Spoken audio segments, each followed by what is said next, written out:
ഇപ്പോ വന്നിട്ടുള്ള ഒരു ആകുലതകൾ, പ്രത്യേകിച്ച് ഇന്ന് കേരള ഹൈക്കോടതിയിൽ ഇൻട്രീം ആപ്ലിക്കേഷൻ ഫയൽ ചെയ്തിരിക്കുന്നു. ഡൽഹി ഹൈക്കോടതിയിൽ ഈ അന്വേഷണത്തിനെതിരെ കേസ് ഫയൽ ചെയ്തിരിക്കുന്നു. SFI EDക്ക് ഡോക്യുമെന്റ്സ് കൊടുക്കാൻ പാടില്ല എന്ന് പറഞ്ഞുകൊണ്ട് കേസ് ഫയൽ ചെയ്തിരിക്കുന്നു. അപ്പോ ഇത്രയും ദിവസം ഇവർ പറഞ്ഞുകൊണ്ടിരുന്ന എല്ലാ കാര്യങ്ങൾക്കും വിരുദ്ധമായി ഈ അന്വേഷണത്തെ വലിയ രീതിയിൽ ഇവർ ഭയപ്പെടുന്നു. CMR ഭയപ്പെടുന്നു എന്ന് പറഞ്ഞാൽ അതിന്റെ അർത്ഥം മുഖ്യമന്ത്രിയും മകളും ഭയപ്പെടുന്നു എന്ന് തന്നെയാണ്. ആദ്യം എപ്പോഴും CMR ഫ്രണ്ടിൽ വരുന്നത്. CMR ആദ്യം കേരള ഹൈക്കോടതിയിൽ CMR ഈ അന്വേഷണം റദ്ദാക്കണമെന്ന് ആവശ്യപ്പെട്ടുകൊണ്ട് CMR ഒരു കേസ് ഫയൽ ചെയ്തു. അപ്പോൾ അതിന് സ്റ്റേ കിട്ടിയില്ല. തൊട്ടുപുറകെ Exalogic company Bangalore case file ചെയ്തു, അതിന് സ്റ്റേ കിട്ടിയില്ല. അതിനുശേഷം KSIDC കൊണ്ട് കേരള ഹൈക്കോടതിയിൽ ഒരു കേസ് ഫയൽ ചെയ്തു. ഇപ്പോ CMR കേരള ഹൈക്കോടതിയെയും അതുപോലെ തന്നെ ഡൽഹി ഹൈക്കോടതിയും ഇപ്പൊ സമീപിച്ചിരിക്കുകയാണ്. ഇതിനകത്ത് ഇത് ഈ ചോദിച്ചു മേടിക്കുക എന്നൊക്കെ പഴമക്കാർ പറയുന്നൊരു കാര്യമുണ്ട്. അടുത്ത മാസം കേരള ഹൈക്കോടതിയിൽ നിന്നും വെക്കേഷൻ കഴിഞ്ഞ് മെയ് മാസം 31 വരെ ഈ കേസിൽ അറസ്റ്റ് പാടില്ല, അല്ലെങ്കിൽ അറസ്റ്റ് ചെയ്യുന്നുണ്ടോ എന്ന് EDയോട് ചോദിച്ചപ്പോൾ അറസ്റ്റിനെ കുറിച്ച് ഞങ്ങൾ ആലോചിച്ചിട്ടില്ല എന്നായിരുന്നു ED പറഞ്ഞിരുന്നത്.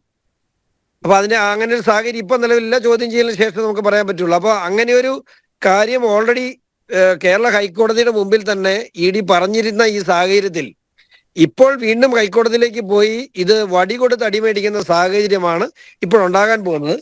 കഴിഞ്ഞ കാലങ്ങളിലൊക്കെ മുഖ്യമന്ത്രിയും മകളും KSIDCയും CMR പറയുന്നത് പൊള്ളത്തരമായിരുന്നുവെന്നും ഇവർ പണയുന്ന നുണകളായിരുന്നുവെന്നും കേരള സമൂഹത്തിന് ബോധ്യപ്പെടുന്ന നടപടിയാണ് ഉണ്ടാകുന്നത്.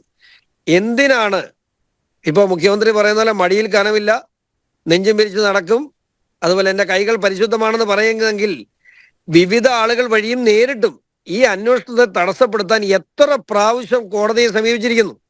നമ്മൾ മനസ്സിലാക്കേണ്ട, എത്ര പ്രാവശ്യം കോടതിയെ സമീപിച്ചിരിക്കുന്നു. ഇവര് മോഷ്ടിച്ചു എന്നും അല്ലെങ്കിൽ ഇവരിൽ നിന്നും കൈപ്പറ്റി എന്ന് പറയുന്ന മാസപ്പടി എന്ന് പറയുന്ന അക്കൗണ്ടിൽ വന്ന ചെറിയ തുകയാണ്. പക്ഷേ ആ തുകയേക്കാൾ കൂടുതലായിരിക്കുന്നു ഇപ്പോ ഇവര് ഈ കാലഘട്ടത്തിനിടയിൽ വക്കീലിന് കൊടുത്ത ഫീസ് മാത്രം.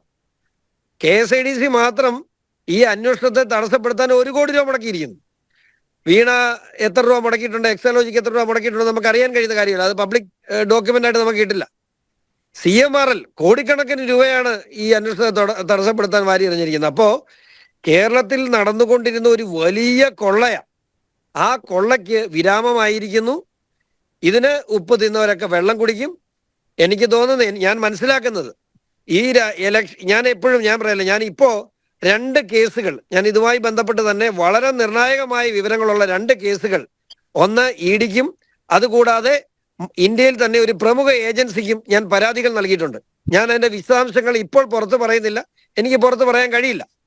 ആ ഇഷ്യൂയും കൂടെ വന്നു കഴിയുമ്പോൾ ബഹുമാനപ്പെട്ട മുഖ്യമന്ത്രി ആ സ്ഥാനത്ത്, ആ മുഖ്യമന്ത്രി കസേരയിൽ ഒരു ദിവസം പോലും തുടരാൻ കഴിയാത്ത രീതിയിലുള്ള, അതായത് കഴിഞ്ഞ കാലങ്ങളിൽ മുഖ്യമന്ത്രിക്കെതിരെ ആരോപണ വിധേയമായ ഏതൊക്കെ സ്ഥാപനങ്ങളുണ്ടോ അവിടുന്നെല്ലാം മുഖ്യമന്ത്രിയും മകളും പണം കൈപ്പറ്റിയിട്ടുണ്ടോ എന്നുള്ള കാര്യത്തിൽ എനിക്ക് പൂർണ്ണ ഉറപ്പുണ്ട്.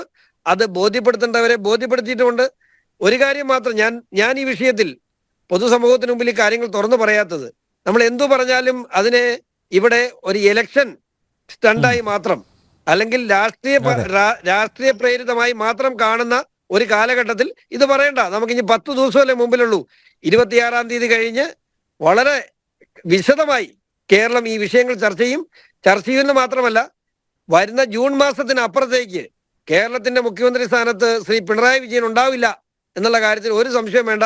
അത്രമാത്രം ഗുരുതരമായ തെറ്റാണ്, കുറ്റങ്ങളാണ്, അഴിമതികളാണ് കേരളത്തിന്റെ മുഖ്യമന്ത്രി ശ്രീ പിണറായി വിജയൻ ചെയ്തിട്ടുള്ളത്.